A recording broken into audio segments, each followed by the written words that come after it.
Hello everyone, good morning. Mains का exam बहुत नजदीक आ रहा है। पीटी का एग्जाम हो गया है, अभी होने वाला है। आप में से बहुत सारे ऐसे लोग हैं ना जिन्होंने खूब पढ़ाई की और सिली मिस्टेक के कारण नहीं हुआ। इनकी संख्या है। आप में से भी कोई भी हो सकता है। यानी इसका क्या मतलब है? इसका मतलब यह है कि हमने कहीं ना कहीं एक ब्लंडर चूक किया और सारा मेहनत बेकार हो गया। यही कुछ होता हुआ दिख रहा है 67 मेंस के एग्जाम में। मेरा काम आपको बताना है, आपका काम करना है। तो बताने का काम तो हम करते ही रहेंगे। आप करोगे कि नहीं करोगे ये नहीं पता, क्योंकि सिली मिस्टेक को लेकर मैं हमेशा से बोलता हूं। वो जो बात करते हैं ना 70% आपकी स्ट्रेटजी और बियॉन्ड स्टडी मायने रखता है, उसी के अंदर सिली मिस्टेक आता है ना। एग्जाम के पहले लगातार 2-3 जो लाइव सेशन हुआ था, लगातार यही बात हुई थी, वो मत कर देना, वो मत करना, और वही किया आपने। तो प्लीज इस गलती को आप मेंस के एग्जाम में नहीं दोहराएं। मेंस में भी एक गलती लगातार हो रही है आप लोगों से। आप लोगों को पता है वो गलती क्या हो रही है।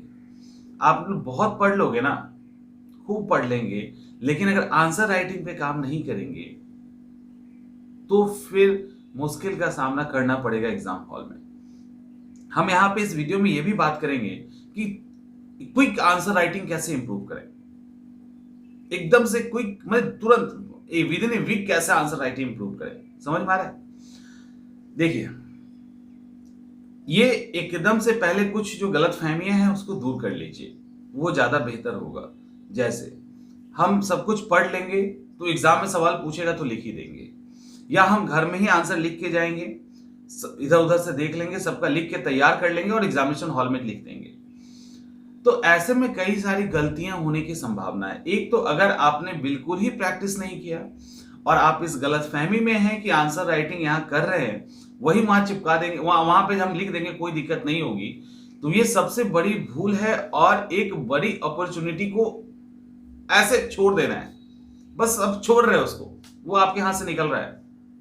वो निकल नहीं रहा, आप निकाल रहे हो ऐसे करके। उड़ जाओ, गुब्बारा जो गैस वाला होता है ना, उड़ जाइए इस तरह से। तो वो आपको नहीं करना है। ये होगा क्योंकि अभी आंसर राइटिंग करने के दौरान भी अगर आपको टाइट शेड्यूल में आंसर राइटिंग करने को कह दिया जाए ना, तो पूरा आंसर राइटिंग बिखर जाता है। तो ये चीज आप फेस करेंगे, पहली बात।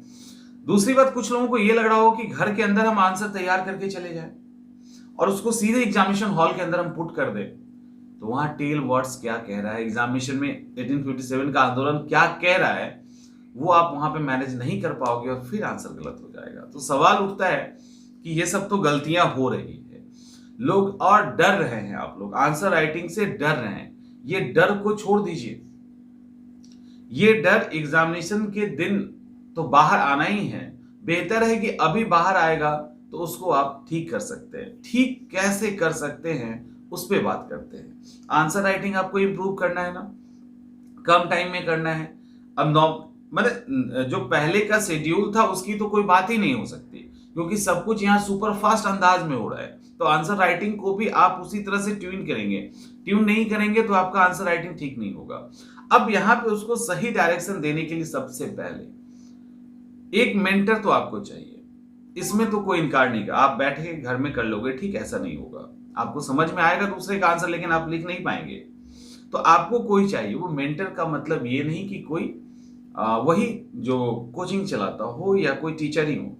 वो कोई भी आपके हो सकते हैं, सीनियर भी हो सकते हैं, दोस्त हो सकते हैं, जिनके पास प्रॉपर एक्सपीरियंस हो और जो प्रॉपर आपको गाइड करे। हो गया। अब दूसरी बात, अब जब आप आंसर लिख रहे हो तो सबसे पहली दिक्कत पता है क्यों?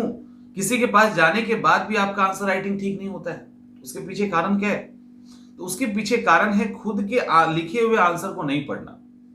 क्योंकि आंसर राइटिंग अपने आप में एक मुश्किल काम है। होता क्या है ना कि जब क्वेश्चन हमारे पास आता है तो हम क्या करते हैं, उसको लिख देते हैं ऐसे फटाफट लिखे किसी तरह से। ये लिखने में कितना टाइम लग गया? 1 घंटा, 1.5 घंटा लग गया। अब 1 घंटा लग गया, 1.5 घंटा लग गया। अब इतना मेहनत से लिखे और जिनको भी देना है उसको सीधा दे लो, भाई चेक कर लो।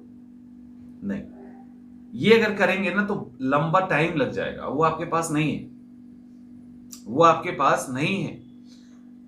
तो आपको अपने आंसर को खुद रिव्यू करना है। आपने आंसर लिखा, भले आपने 1.5 घंटे लगाए आंसर लिखने में, 2 घंटे लगाए, अब अपने आंसर को पढ़िए। उसके अंदर देखिए वर्ड अरेंजमेंट सही है कि नहीं, उसके अंदर देखिए लाइंस में दिक्कत तो है नहीं, लाइन आपका टेढ़ा जा रहा है कि नहीं। उसको पढ़ने के दौरान देखिए कि क्या ये कुछ अदर कंटेंट तो नहीं आ गया जो क्वेश्चन के रिक्वायरमेंट में नहीं था।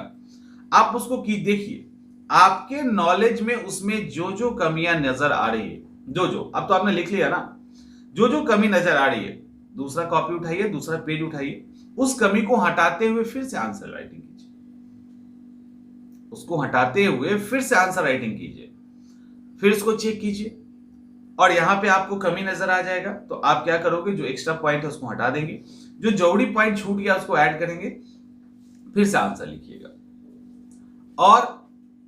और इन सब के पहले एक और स्टेज है जिससे आपको, जो आपको करना है हर आंसर राइटिंग के पहले, वो ये है कि आपको रफ वर्क करना ही चाहिए। रफ वर्क आपको करना ही चाहिए। रफ वर्क कैसे करेंगे, तो जैसे आंसर है ना, उसमें आप इंट्रोडक्शन क्या लिखना चाहते हैं, उसके बॉडी के पार्ट में आप नेगेटिव पॉजिटिव जो भी अंतर दे, जो भी क्वेश्चन पूछा है उसको आप कैसे लिखना चाहते हैं, और उसके नीचे कंक्लूजन में आप क्या क्या देना चाहते हो उसको लिख लिया कर रफ वर्क। तो उससे क्या होता है, कोई पॉइंट छूट रहा है, किसी पॉइंट को ऊपर रखना है, किसी को नीचे रखना है, तो वो आप इजीली कर सकते हैं। तो अब आपने क्या किया, अपने आंसर को बहुत मेहनत से तैयार किया, उस मेहनत से तैयार किए गए आंसर को की गलतियों को हटाते हुए उसको दोबारा आपने लिखा, क्योंकि उसमें टाइम कम लगेगा, उसमें तो आपको अपने आंसर को उतारना है गलतियों को हटाते हुए, और जो एक्स्ट्रा कंटेंट है हटा दिया। अब वो जो आपका आंसर तैयार हुआ उसमें भी आपको कमी अगर लग रहा है पढ़ने के दौरान, फिर से उसको लिखिए। टाइम कम लग रहा है, अब नहीं ज्यादा लग रहा है, फिर से लिखिए, फिर देखिए कि अब ठीक है, यानी आप उसी आंसर को अपने टीचर या मेंटर से चेक करवाएं जो आपके हिसाब से बेस्ट लिखा हुआ है।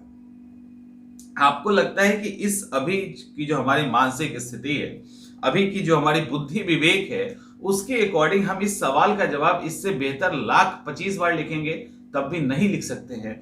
उस स्टेज पर अगर आप आ गए हैं, वहां पे उस सवाल को चेक करने के लिए दीजिए। अब ये मैं आपसे क्यों कह रहा हूं, सवाल है कि आखिर ये बात हम क्यों कह रहे हैं। देखिए, कई बार क्या होता है कि आप अच्छा आंसर राइटिंग कर सकते हो, आप क्विक चीजों को रिकवर कर सकते हैं, लेकिन कई सारी छोटी छोटी ब्लंडर्स जो आप कर रहे हो, जिसको आप खुद पकड़ सकते हैं, अगर वही हम पकड़ने लगे, हमारे जैसे और लोग पकड़ने लगे, तो पहले स्टेज या दूसरे स्टेज तक तो हम आपको वही बताते रहेंगे जिसको आप खुद रिकवर कर सकते हैं, खुद इसको रिमूव कर सकते हैं, वहां से खुद इंप्रूव कर सकते हैं, उसको किसी और के आंसर देख के कंपेयर करके उसको हटा सकते हैं।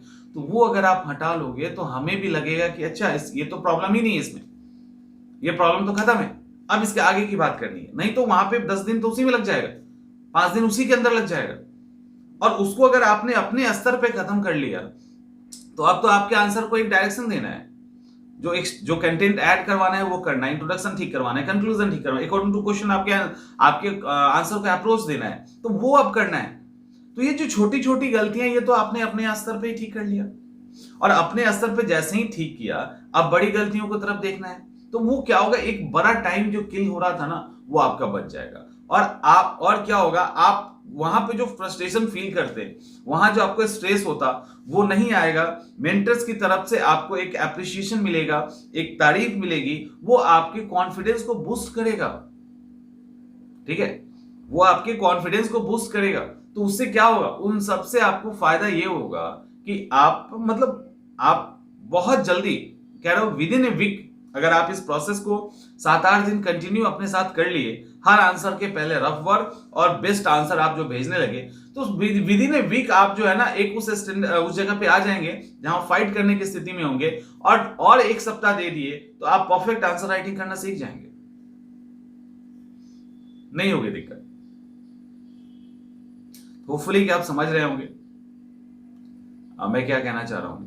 तो आप इस तरह से जो आंसर राइटिंग करोगे ना, तो बहुत आसानी से और बहुत जल्दी आंसर राइटिंग करने लगेंगे और दिक्कत समाप्त हो जाएगी। तो वो आई थिंक हमने अपनी बात कह दी और आपने भी सुन लिया होगा। यहां तक अगर होंगे तो लोग तो टिकते ही नहीं है, पता नहीं कुछ गलत बात तो नहीं करता मैं, मतलब आखिर वीडियोस वहां तक नहीं जाने के पीछे क्या रीजन है ये बताइएगा। या तो बोरिंग बात होती है, या कुछ गलत बात होती है, कंटेंट सही नहीं होता है, कुछ तो होता होगा। खैर, तो मिलते हैं हम लोग अगले वीडियो में, और इस पे अच्छे से ध्यान दीजिए, बहुत जरूरी है।